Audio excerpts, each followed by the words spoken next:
very lucky to have some great people on the board of the TPO, and provide more information about our organization and who is on the board, and some highlights of the cool things that we think were successes in transportation last year. There are copies of our annual lawn calendar still sitting over there on the table.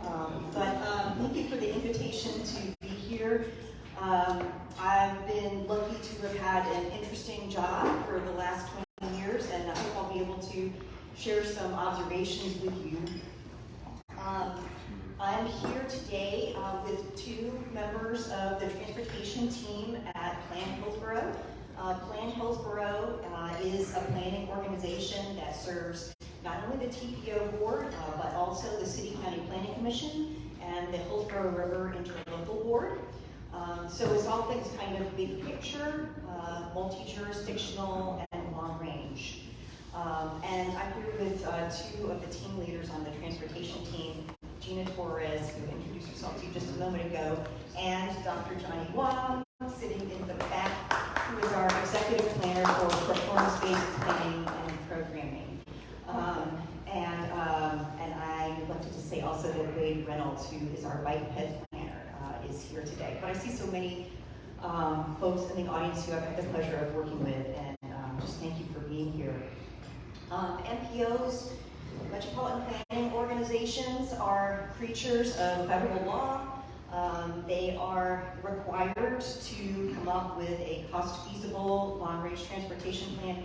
The reason for this federal law is so that when federal money comes to any particular metropolitan area, it gets spent on projects that the local community agrees are a high priority. And so the way that that happens is that there is typically a board of elected officials from all of the jurisdictions, and that board prepares a long-range transportation plan and a short-range transportation improvement program for the coming 5 years. Our last long-range transportation plan was updated in 2019. It's kind of a snapshot, and the things that MPOs are required to address in a long-range transportation plan, to consider in a long-range transportation plan, are like everything you could possibly imagine. So anything that any congressman has ever come up with that's possibly related to transportation is on the list of things that we should take a look at, which means that our planning winds up being about a mile wide and an inch deep. It's intended to be big snapshot stuff. So, for example, if you want to know, just using weather as an analogy, if you want to know what the forecast is for July of 2030 and exactly how warm it's going to be in that month, we're not going to be able to tell you that. But we will be able to tell you that the facts point to it's going to be warmer than it is now. And that's just looking at the data. And that's my job, our job as staff, is to bring forward the data so that this community can make decisions about what to do next. So that's what I'm going to be doing for you this morning. I've been part of 5 long-range transportation plans. They get updated every 3 to 5 years during the time that I've been here. And one thing that I can tell you that they've all had in common is that only a small fraction of what's needed is getting funded in this community. And there were already very strong conversations in this community about what to do about that when I got here in 1999. I don't know if anybody remembers the committee of 99. Yes, we still have some alums of that around. But that was a very deep dive discussion with 99 members of the community who were appointed by the county commission to dig into the topic of, are we adequately funding transportation? And the committee, after a year of deliberations and research and hearing from everybody, decided, no, we're not. And they recommended gas tax and sales tax and impact fees. And we still haven't done a bunch of those things. And meanwhile, the backlog has continued to grow. So in our most recent long-range transportation plan, so I mentioned under federal law, long-range transportation plans are required to be cost feasible. And that's to generate the discussion in this community about what our real priorities are. And so we're kind of in the business of going around to everybody, hearing about what the needs are, trying to attach price tags to those, trying to match them up with available funding sources, and then coming out with kind of a snapshot of what that looks like when you add it all together. So just some factoids about the different parts of our plan. So maintenance and good repair. Hillsborough County and the city of Tampa are only resurfacing about 1% of their lane miles per year.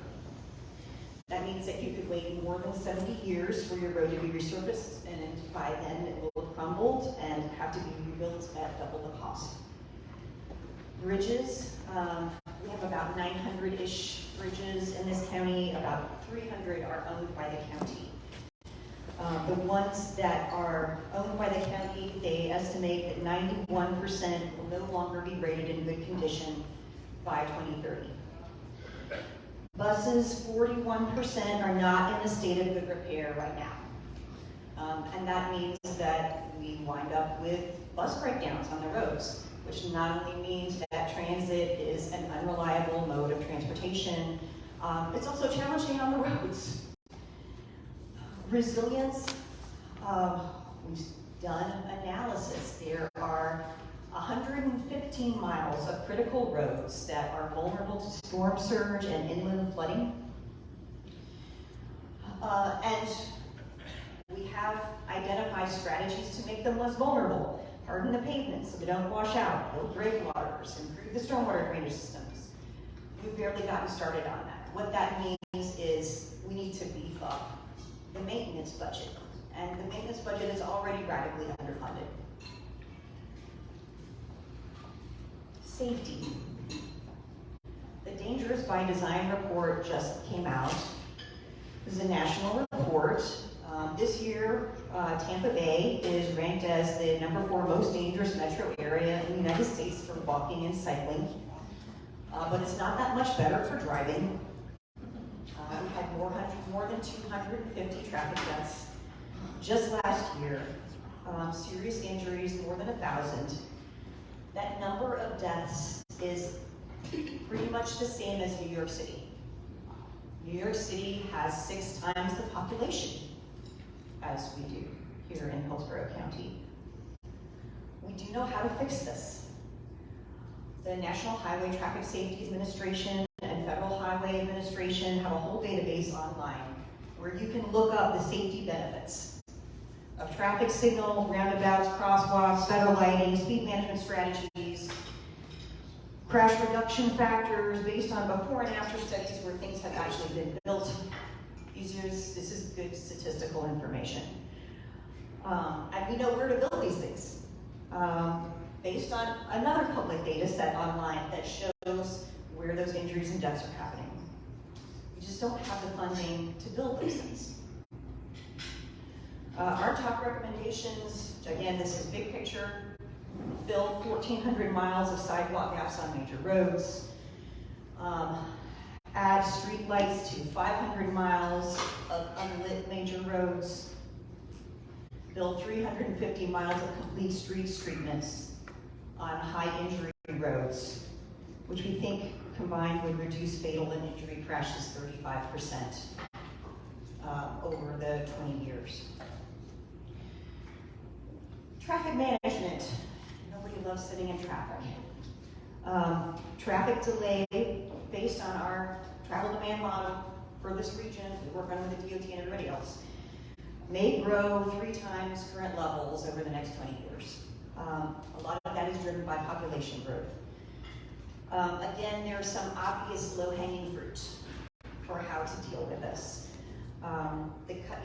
Some of the obvious things: upgrade the traffic signals so that they are interlinked between agencies and they can be adjusted in real time, taking advantage of all of the technology that has already been invented and already exists and is being installed by other communities.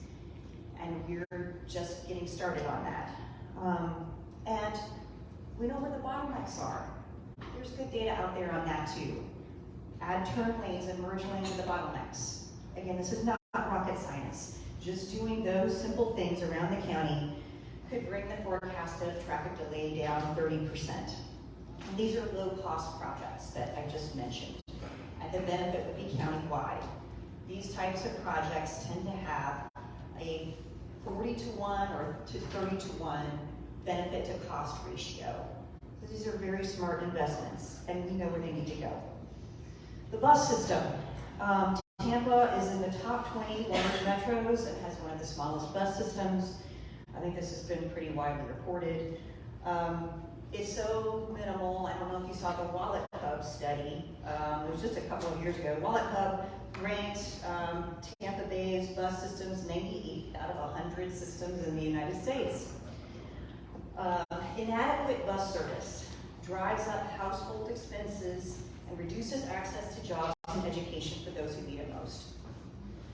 The USF Numa College of Business reported that our region's two biggest obstacles to prosperity are educational attainment and inadequate bus service.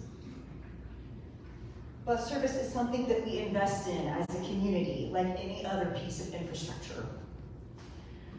A Tampa Bay partnership study found that funding HART's plan for improved service would make 74,000 more jobs available to the average resident of high poverty areas in this county.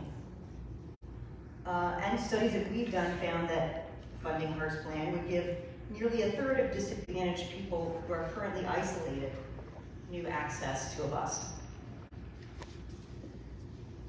A couple more things, I know I'm going to run out of time. Greenways, like the Pinellas Trail. Yes, there is a countywide plan for greenways. Again, we haven't been building it.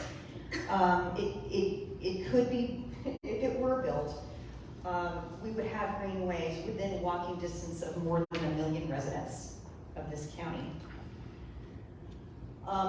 The long-range plan also, of course, looks at major projects. And by major projects, I mean road widening projects and fixed guideway transit projects. Fixed guideway transit would be anything where there's an investment in a particular location, like a bus lane or rail or ferry system. Road widening, we had forecast the amount of funding in the surtax would provide $845 million for Hillsborough County to build anything, including road widening projects. There is a list of candidate roads in the long-range transportation plan. As I mentioned, we don't have the funding to maintain the roads that we currently have, and so that's why we spend a lot of time not talking about road widening projects, because we haven't been able to get past just the bread and butter stuff of maintaining what we have. Fixed guideway transit, there are a lot of great ideas for fixed guideway transit in this county, including bus rapid transit, water transit, reusing freight rail tracks for passenger service. A number of these have been studied, and we're a populous enough area that they would compete well for federal grants. A number of them. The problem is that you need local money to match the federal grants, and you need local money to run the system once it's built.